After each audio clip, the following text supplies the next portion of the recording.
নমস্কার বন্ধুরা, পুরুলিয়া ভিলেজ ফুডে আপনাদেরকে স্বাগত জানাই। তো আজকের রেসিপি হচ্ছে কাঁচা টমেটোর ভাজা ভর্তা। তার জন্য আমি 5টা কাঁচা টমেটো নিয়ে নিয়েছি। টমেটোগুলোকে ভালোভাবে ধুয়ে নিয়েছি। আর ধনে পাতা নিয়েছি 1 মুঠো।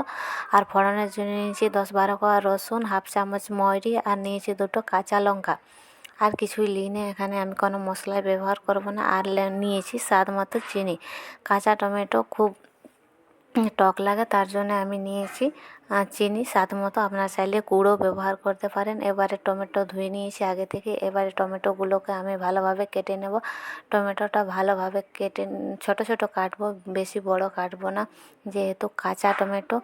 পাকা টমেটো হলে একটু বড় কাটলেও চলে, কিন্তু কাঁচা টমেটো তাড়াতাড়ি সেদ্ধ হতে চায় না, তাই আমি একটু ছোট ছোট করে কেটে নিচ্ছি টমেটোগুলো। এইভাবেই সব টমেটোগুলো কেটে নেব। তারপরে চলে যাব রান্নাঘরে। আমার টমেটো কাটা এখনও হয়নি বন্ধুরা, এখন একটু পরে হলেই হয়ে যাবে। দেখুন আমার টমেটোগুলো প্রায় কাটা শেষ হয়ে গেছে। এবারে কেটে নিয়েছি সব টমেটোগুলোকে। তার মধ্যে নিয়েছি ধনেপাতা। ধনেপাতাটা ধুয়ে কেটে নিয়েছি, সেটা আমি দেখাতে পারিনি। একটা কড়াই নিয়েছি, কড়াই খুব ভালোভাবে গরম করে নিয়েছি। তার মধ্যে দিয়েছি সর্ষের তেল পরিমাণ মতো, রসুন ফোড়ন দিয়েছি, 2টো কাঁচা লঙ্কা ফোড়ন দিয়েছি, আর দিয়েছি মৌরি ফোড়ন দিয়েছি। ফোড়নটাকে আমি ভালোভাবে ভেজে নেব। তারপরে দেব কেটে রাখা ধনেপাতা। এখনও কিন্তু আমার ফোড়নটি ভাজা হয়নি, ফোড়নটাকে ভালোভাবে আমি ভেজে নেব। তারপরে দেব, এখনও দিইনি কিন্তু ফোড়নটা প্রায় হয়ে এসেছে, আর একটু হলেই হয়ে যাবে। এই দেখুন ফোড়নটা আমার হয়ে গেছে, মরিটা ভালোভাবে ভেজে নিয়েছি। এবারে আমি দিয়ে দেবো ধনেপাতা কেটে রাখা ছিল, সেটা দিয়ে দিয়েছি। এবার ধনেপাতা দিয়ে খুব ভালোভাবে ভেজে নেব, ভালোভাবে তেলের সাথে ভেজে নেব। তারপরে আমি দেব কেটে রাখা কাঁচা টমেটো।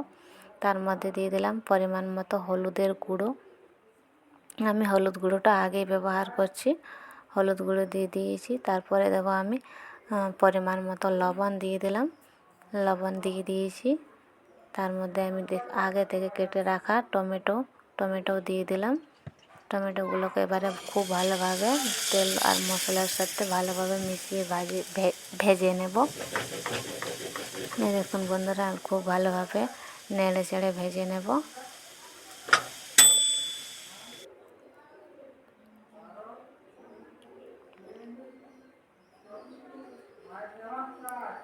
দিয়ে দিলাম পরিমাণ মতো চিনি।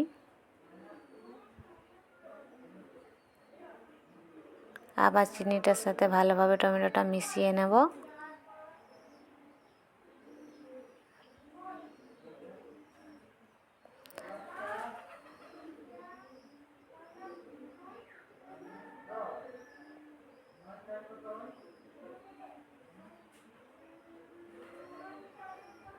5 মিনিটের জন্য চাপা দিয়ে দেব, তাহলে সেদ্ধ হয়ে যাবে। 5 মিনিট পরে আমি ফিরে এসেছি, দেখব কত দূর হয়েছে কি না। টমেটোর প্রায় সেদ্ধ হয়ে গেছে, একটু আছে। তো সেটাকে আমি এভাবে নেড়ে চেড়ে ভেজে নেব, তাহলেই হয়ে যাবে।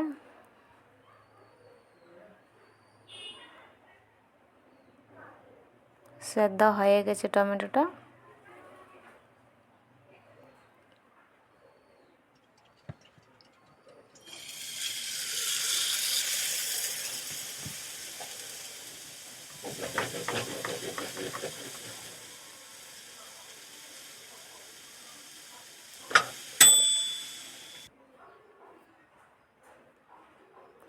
টমেটোটা হয়ে গেছে, এবার এটাকে নামিয়ে নেব।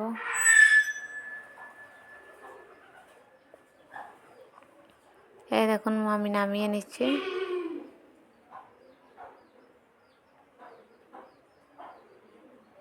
এটা নামিয়ে নিয়েছি, এবার ঠান্ডা হতে দেবো। ঠান্ডা হওয়ার পর আমি শিলপাটাতে সেটাকে বেটে নেব।